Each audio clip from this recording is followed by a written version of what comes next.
Pessoal, boa noite. Hoje é dia 21 de janeiro de 2026, 6h20 da tarde. Feliz Ano Novo. Estamos nós aqui outra vez tentando falar um pouco de filosofia e hoje a gente vai tratar de um tema que é uma máxima que tem ressoado nos meus ouvidos, que é a máxima eu falo e você me ouve, mas entende, né? Ah, Um dia essa máxima foi eu falo e você me escuta, mas entende. Porém, para um mínimo de comunicação, o ouvir já é algo necessário. Eu não preciso ir nem na escuta, né? Então a gente está no mais básico, né, do que a gente pode se entender. Essa questão ela me intriga aí por questões práticas que se originaram na década passada, né, ali por meio da década por os anos 14 e 15, e problemas comunicacionais, tanto em âmbito pessoal quanto profissional e adiante, né? E a retórica ela ganha peso nas disputas políticas recentes em terras brasílias, né? Esta polarização que quase inviabiliza, ou em muitos casos inviabilizou o debate, rompeu grupos de WhatsApp e no durante e pós-pandemia, quando a gente vai para a virtualidade, ou seja, então há várias camadas, né, de problemas ali entre eu falar, você ouvir, mas entender, né, mas poder ter alguma possibilidade de entendimento. Mas é uma questão prática, mas a gente pode analisar do ponto de vista teórico. Se a gente situar na filosofia, né, a filosofia da linguagem é uma área que é especializada nesse tipo de questão, e a gente tem trabalhado aqui no blog em algumas postagens sobre filosofia da linguagem teoricamente. Essa questão em si ela aparece no ano de 2020, num texto que é o Trazendo a Segunda Pessoa para o Debate, tá? Onde ali a gente explorou a filosofia do Donald Davidson. Então, como que ele vai abordar essa questão, que ele vai colocar o esquema da triangulação, onde eu tenho um falante, um ouvinte, um objeto, e aí o entendimento vai se dar, a compreensão por esses três vértices, né? Mas a gente também não pode esquecer do significado, quer dizer, por mais que eu estou ancorando em algum objeto e aí numa realidade, talvez, a gente não pode esquecer, mas o significado vem de onde? Desse objeto, de que forma? Enfim. Em 2023, a gente falou aí num vídeo do YouTube de algumas teorias da filosofia da linguagem visando elucidações, né, nessa questão. Ocorre que, como ela é uma questão que reverbera, a gente uma tentativa que a gente quer fazer agora é de ver numa perspectiva filosófica em geral e na ótica conceitual dos filósofos, ou seja, um exercício, né, de chegar para um filósofo e perguntar para ele, né, como que a filosofia dele responde essa questão. Eu falo e você me ouve, mas entende. Como que a gente pode ver isso, né? E é um exercício enviesado de questionamento, mas ele ajuda a sedimentar os conceitos básicos daquele filósofo a partir dessa questão que é crucial sobre linguagem e comunicação, né, do ponto de vista humano. A gente está falando aqui de linguagem de comunicação humana, não de outros seres e por aí vai. Então, o título aqui desta reflexão é o entendimento como questão transcendental. Então, ou seja, há um limite transcendental do entendimento na comunicação aos olhos de Kant. Então, é isso aí que a gente vai procurar explorar nesta primeira reflexão que a gente pretenda que seja uma série, né? Então, pela ótica de Kant, a nossa máxima ela toca diretamente na crítica da razão pura e vai ajudar a estabelecer a diferença entre receber representações e compreendê-las como conhecimento. Tá? A gente aqui tem usado o estagiário, né, que é o chat GPT, para responder, né, fazer colocar a nossa questão em perspectiva na ótica do filósofo. Aí a gente vai pegar esse conteúdo, estruturar, e a gente também está balizando com o conteúdo do blog, que são 12 anos de blog. Então, por exemplo, eu já tive a oportunidade de trabalhar com Kant algumas vezes, fazer resenhas, mas todo conhecimento muito teórico, agora a gente colocando em prática, né, para responder essa questão.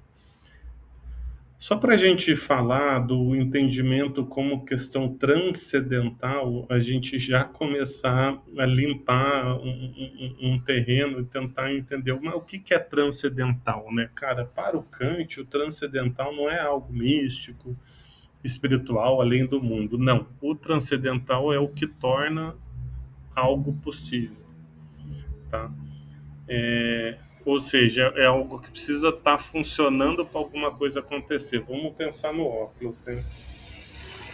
Quem tem miopia, meu caso, para enxergar de longe, eu só enxergo de longe com o óculos, né? Então, ou seja, o óculos é como se fosse uma coisa transcendental, que ele permite que eu veja, né? Mas ele não é o que eu vejo, é o meio pelo qual eu vejo. Da mesma forma, o que precisa estar funcionando na mente, né, para que eu entenda, né, para que você fale e eu entenda, né? Ou seja, vamos dizer, perceber o tempo é uma questão transcendental. Por quê? Porque a mente opera assim, a mente entende as coisas no tempo, temporalmente, tá? Então, digamos que o transcendental é simplesmente um por debaixo do capô, né? E aí a gente vai falar que o entendimento, né, quando a gente vai ver na ótica do Kant, ele tem um limite transcendental. Esse que é o ponto. Mas começando aqui, primeira ideia é que ouvir não é entender, sensibilidade versus entendimento. Então, para o Kant, essa pergunta ela vai opor duas faculdades fundamentais. Por um lado, a gente tem a sensibilidade, que é uma faculdade que recebe passivamente afecções, sons, palavras, entonações, ruídos, segundo suas formas próprias. E, por outro lado, o entendimento pensa essas impressões por meio de conceito. Então, ouvir alguém falar é apenas um fenômeno da sensibilidade, ao passo que entender exige que a faculdade do entendimento subsuma o que foi ouvido sob conceitos adequados, tá? Quando a gente fala da sensibilidade, que ela recebe as impressões, né?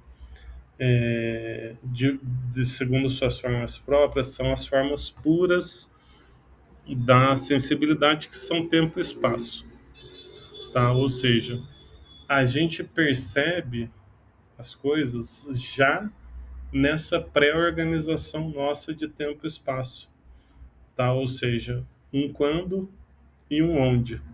E essas são as duas formas, né, da sensibilidade, que é uma forma interna e externa. Então, quando eu percebo uma coisa que está no mundo, um objeto, eu não vou perceber aquele objeto que está lá, né, cara, sei lá, essa lâmpada aqui. Eu não percebo a lâmpada coisa em si, eu percebo o que aparece dessa lâmpada para mim, da forma como eu organizo a minha experiência através de tempo e espaço. Então, assim, a gente ouve sons no tempo e a gente vê eles chegando de algum lugar. tá? Então isso é a sensibilidade, mas isso não garante entendimento, né? E tudo bem, essa é a forma que o Kant postula, a gente não vai entrar em críticas sobre o pensamento do Kant. A nossa ideia é que como é que ele responderia, a filosofia dele responderia a nossa máxima, tá? Então a gente falou das duas faculdades, da sensibilidade e do entendimento, e aí é interessante lembrar que para o Kant, as intuições, que é o que eu recebo, a intuição sensível, sem conceito, elas são cegas, tá? Intuição sem conceito, ouvir sem entender é cego, ou seja, você pode perfeitamente me ouvir e ainda assim não entender nada, porque a audição apenas fornece o material bruto da experiência. Legal? Ok. Não é demais lembrar também que há uma faculdade suprema que é a razão. Então, quando a gente fala de sensibilidade e entendimento, né, a sensibilidade recebe passivamente os estímulos do mundo, como intuições, passivamente.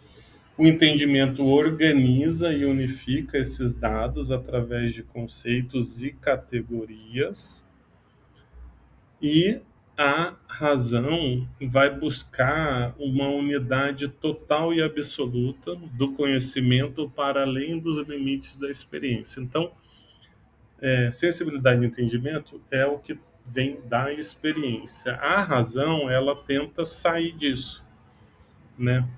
Enquanto a sensibilidade e o entendimento garantem a recepção e a organização lógica da mensagem, a razão vai desempenhar um papel na busca por um sentido total do que é comunicado e na exigência racional de fundamento. Ou seja, ela poderia procurar compreender o porquê por trás das palavras, tá? É, aqui a gente está falando da crítica da razão pura, né? Onde que a gente está situando a nossa máxima contenda, e ela está majoritariamente na teoria do conhecimento do Kant, né? Mas a gente não pode esquecer que há também uma filosofia ética da mente, ontologia, ou seja, haveria outros campos onde a gente poderia enquadrar a nossa máxima, mas não é o que a gente está fazendo agora, né? Porque quando a gente fala da razão aqui para o Kant, a razão ela não vai poder dizer nada da experiência, da ciência, do que a gente, né, está trabalhando enquanto conceito. Por quê? Porque eu estou nas faculdades da sensibilidade e do entendimento.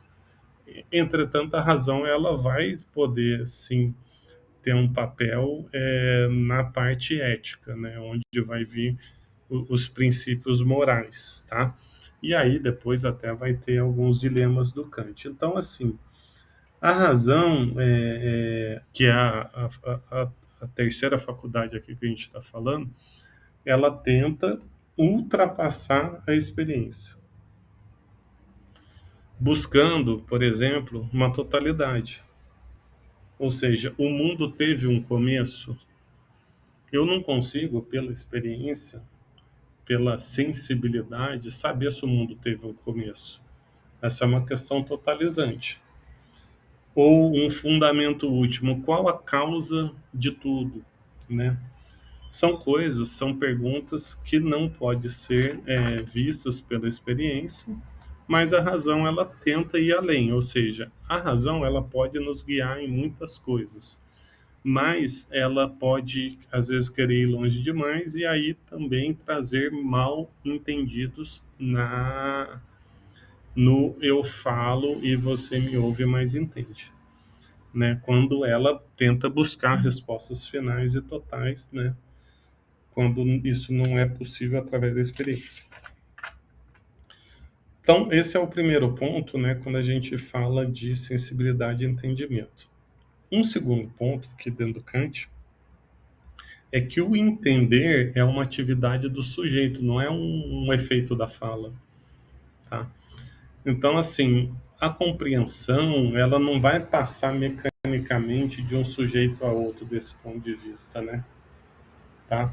Ou seja, recuperando o que a gente falou, o entendimento é ativo. Ele que organiza, sintetiza e julga o que ele recebe pela sensibilidade.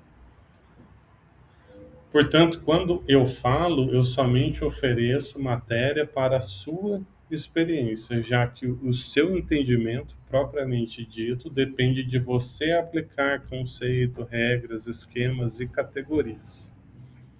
Tá? Então, quando a gente falou da sensibilidade, tempo e espaço passivo, o entendimento ele vai trabalhar com conceito, regra, esquema, categoria, né?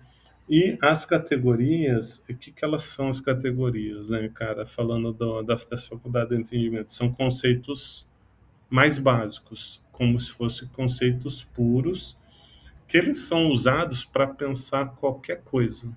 Eu penso usando categorias, é como se fossem regras do entendimento. Do mesmo jeito que eu recebo as impressões por tempo e espaço, o meu entendimento ele não vai depender do que da natureza, né? A gente não recebe isso da natureza, a gente já tem, a gente aplica, tá? Então, por exemplo, um caderno, que é o caderno que eu estou usando aqui, ó, ele tem várias folhas, mas eu posso ver ele como uma unidade. Então, a unidade é uma categoria.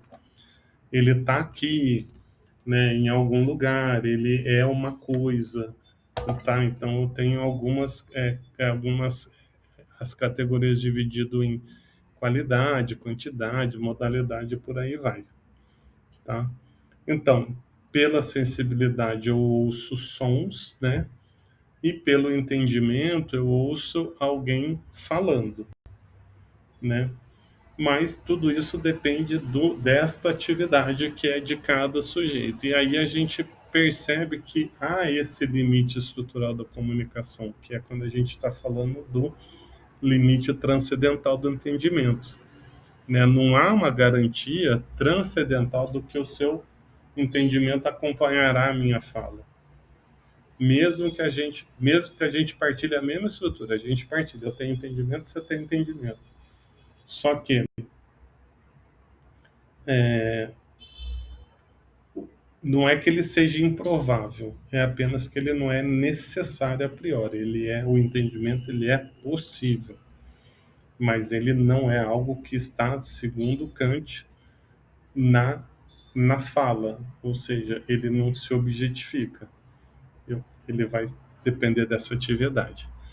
A linguagem, aí um terceiro ponto aqui, né? Ela não transmite os conceitos pontos, que segue um pouco na linha do que a gente está dizendo.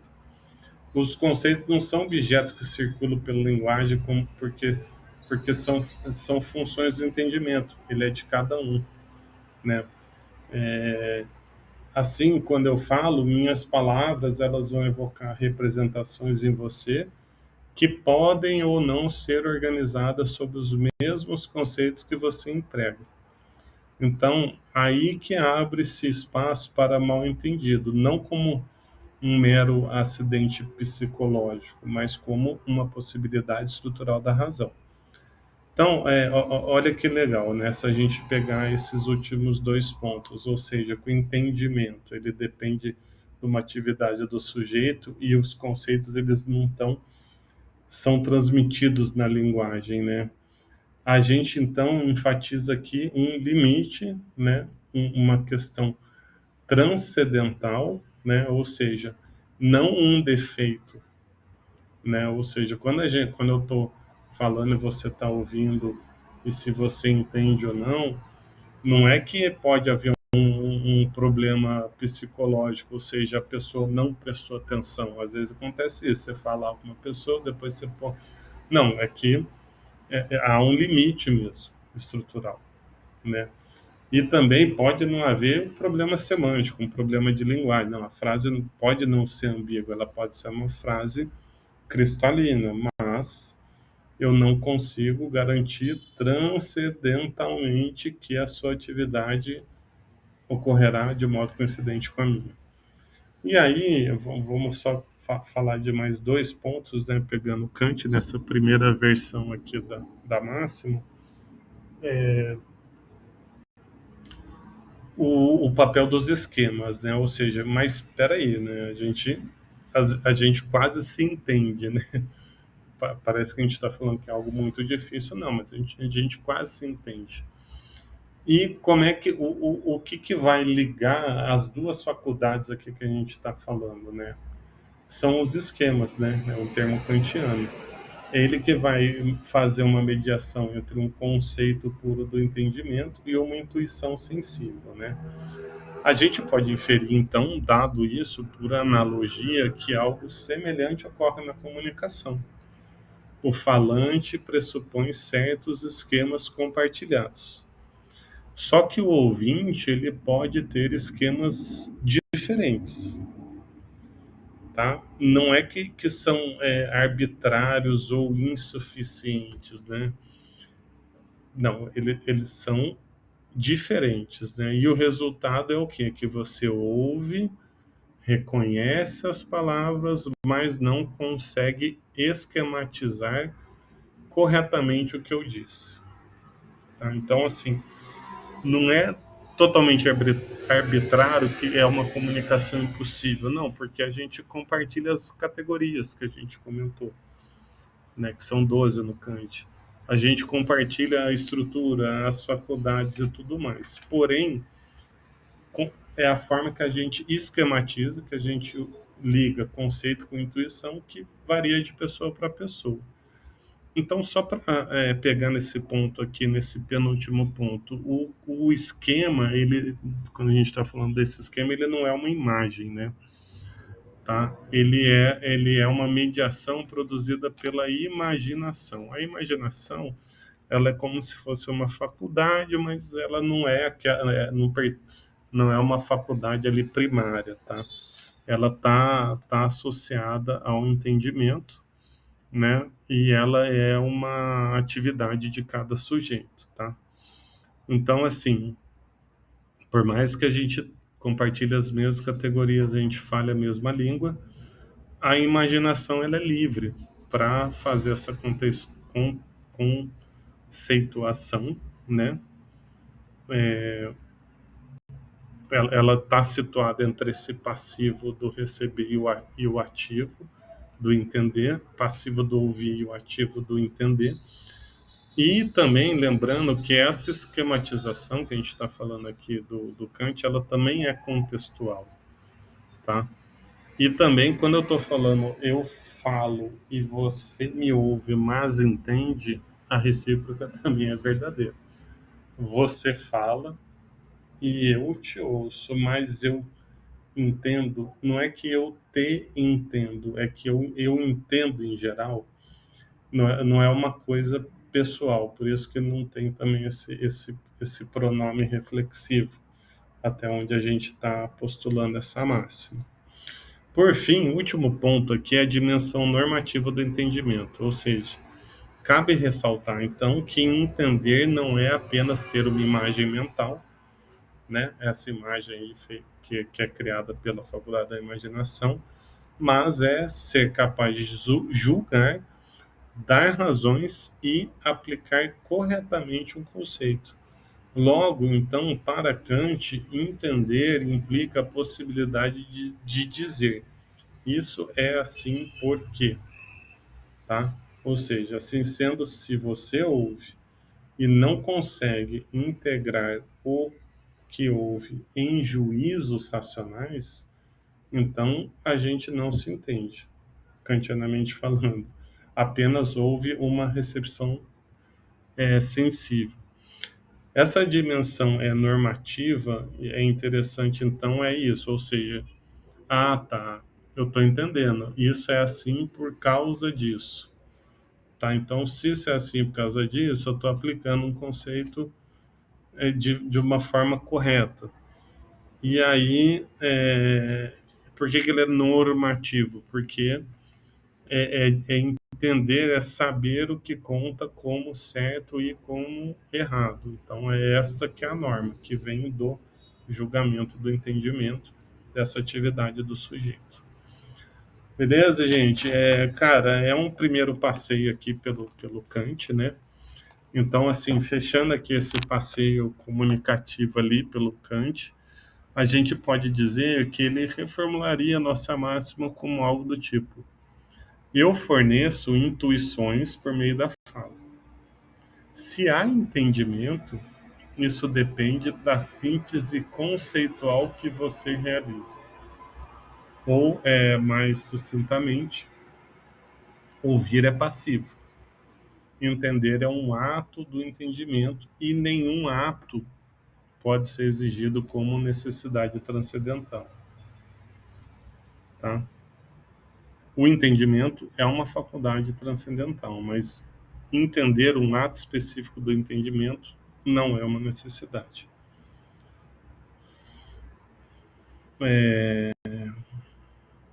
Então, assim, né, cara, ou seja, pelo Kant, o problema do entendimento não é primariamente linguístico, tá? Não é primariamente linguístico. Pode ser linguístico, mas primariamente ele é um problema transcendental. A pergunta "mas entende", ela não é empírica. É uma pergunta sobre as condições de possibilidade da compreensão. Então, eu preciso fazer essa reflexão pelas estruturas que o Kant concebe, pelas faculdades, né, pelas categorias, pelas formas puras da intuição e tudo, para poder analisar as condições de possibilidade da compreensão. E depois a gente vai ver essa pergunta reverberando em outros filósofos, por exemplo, o Habermas, que ele tenta socializar esse problema que o Kant deixa no sujeito, ou seja, tá um problema muito da faculdade do entendimento. Então fica aí um spoiler para o futuro.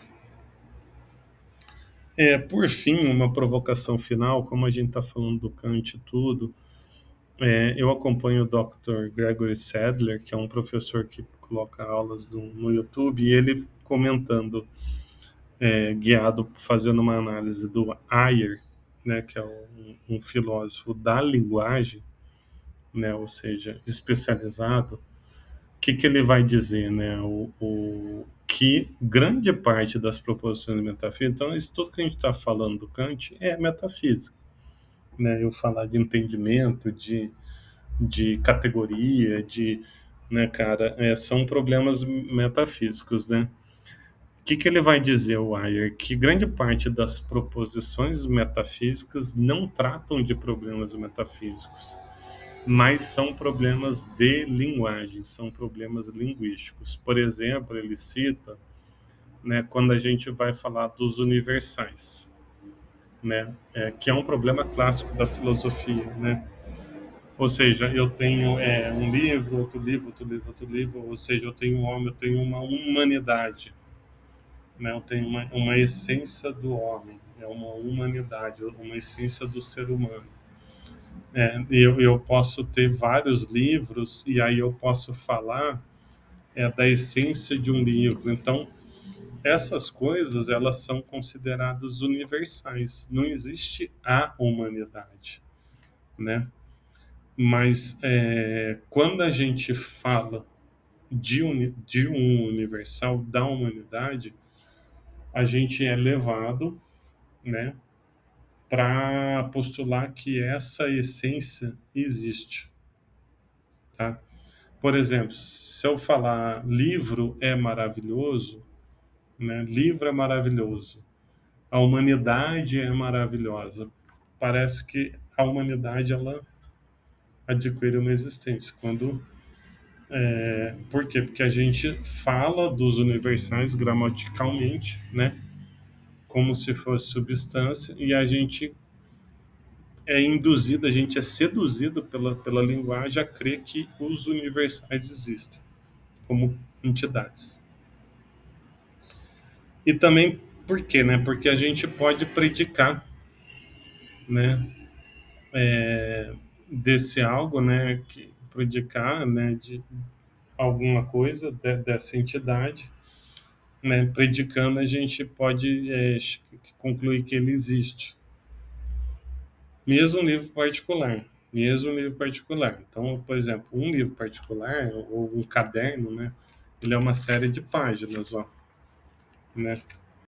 Essa coleção de páginas, ela é uma aparência, né?